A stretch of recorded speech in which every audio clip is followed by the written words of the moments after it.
le départ retentit. Donc on part et je me dis bon, il faut pas que je me sente dans la panique de cette natation. J'aurai la chance en plus voilà, d'être pas situé au même endroit que sur la course d'Alexis. Je serai donc un petit peu plus loin, un peu plus excentré. Je ne serai pas sur le site de course en lui-même avec la zone de départ, le passage dans le parc et la zone d'arrivée. On a inversé les rôles, c'est Nicolas Becker qui prendra ce rôle-là. Et pour ma part, j'irai sur la partie course à pied et vélo. Donc très proche du départ natation au niveau du ponton, ce qui me permet de voir arriver Céline et Anouk. Et là, la première impression que j'ai, c'est que ça part sur des bonnes bases, puisque je vois Anouk souriante, qui a l'air d'apprécier la musique des tam-tams japonais qui sont positionnés à cet endroit-là. Dans l'eau, tout de suite, on pose notre nage, on arrive à être bien synchro et on est un petit peu à la bagarre avec un autre bidôme, ce sont les Russes. Et puis moi je me laisse pas faire, hein. Je prends des coups, je sens qu'elles sont à côté, je tape des pieds, on arrive à la bouée, je serre Anouk contre la bouée pour pas laisser passer les Russes. C'est la bagarre mais on lâche rien et on fait notre natation comme il faut. On arrive, on sort de l'eau, on sort 4e sur 5 binômes qui sont partis dans la catégorie B1. C'est notre place. La natation, c'est pas notre point fort. Là, à ce moment-là, on sort de l'eau et c'est là que la course, elle commence vraiment. Moi, je reste positionné donc à la sortie du ponton et quand elles sont en train de courir, je leur donne l'écart avec le panneau. Je crie aussi pour que le message passe et surtout, je les encourage. Je les encourage parce que finalement, elles sont dans la fourchette qu'on avait prévue. Elles ont du retard, mais c'est un retard qui est raisonnable. Donc moi, je me dis ok. On avait quand même peur de cette natation sans combinaison, dans l'eau chaude. C'est quelque chose qu'on fait jamais en fait et qu'on a préparé à l'entraînement. Donc je fais bien cette longueur jusqu'à la sortie de l'eau. Là on enlève notre lien et on se met à courir. Et puis là il y a un coach qui nous dit les filles vous êtes 4e, c'est normal, c'est ce qui était prévu. Allez hop on s'accroche, les filles elles sont devant mais vous allez vous accrocher. Voilà, ça a bien marché, elles ont nagé dans les clous, donc maintenant il reste cette partie vélo pour démontrer voilà, qu'elles sont dans la course. Au premier tour, l'écart se stabilise, on se dit bon, ça, à la fois c'est ni bon ni mauvais, je me dis bon, c'est parti sur des bases intéressantes, mais rien d'exceptionnel. Premier tour vélo, voilà, il suffit juste de donner bien l'info, de bien les motiver, on sent bien qu'ils sont concentrés, qu'il n'y a pas de soucis. Maintenant, c'est vraiment leur point fort, le vélo. On connaît les qualités cyclistes de Céline et donc tout s'enchaîne plutôt bien. On voit que l'écart est en train de se réduire et on commence à se dire que là, aujourd'hui, il y a vraiment peut-être un truc à faire. On court jusqu'à notre vélo. On met notre casque, nos lunettes et puis là, on sort du parc et c'est parti. Moi, à vélo, à chaque fois qu'on repassait par le parc à vélo, on passait devant Nicolas Becker qui écrivait sur une ardoise notre place et le temps de retard qu'on avait sur les plus proches devant. Donc là, notre place à vélo, on est sorti 4e de l'eau.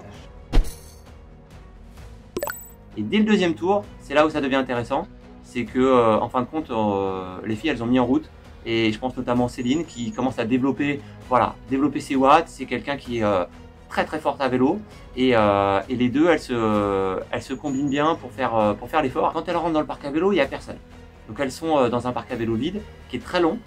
Donc il y a toujours le risque, et d'ailleurs plusieurs athlètes ont fait des erreurs à la transition, le risque de ne pas trouver son emplacement.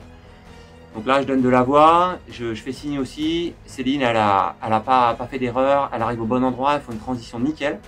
Et disons, à ce moment-là, je me dis, mais tiens, tout se passe très bien. Et finalement, au premier tour, on voit qu'Anouk, elle court bien. Et on vise le podium, si elle double l'italienne, elle est sur le podium.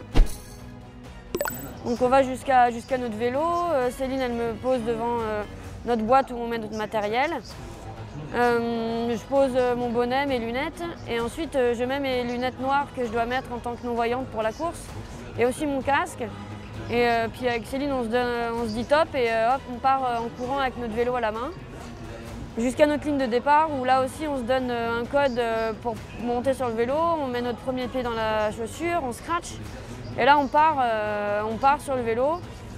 On attache aussi notre deuxième pied et là, c'est parti. Sur tous les codes qu'on s'était mis, gauche, droite, demi-tour, hop. Voilà, après on avait calé aussi les endroits où je devais boire. Comme ça, Céline, elle était aussi un peu prévenue si au cas où elle ne m'entende pas lui parler. Et comme ça, on enchaîne 1 tour, 2 tours, 3 tours, 4 tours. Et là, dans ma tête, je ne sais pas trop, je ne sais pas où elles sont les filles. Je sais que je suis 4e, donc je sais que potentiellement devant, c'est l'Espagnole, l'Italienne et la Canadienne, mais je ne sais pas du tout à quelle durée elles sont devant et où sont les autres derrière. Donc tant pis, je reste focus sur ma course et je me dis de toute façon, tu fais du mieux que tu peux.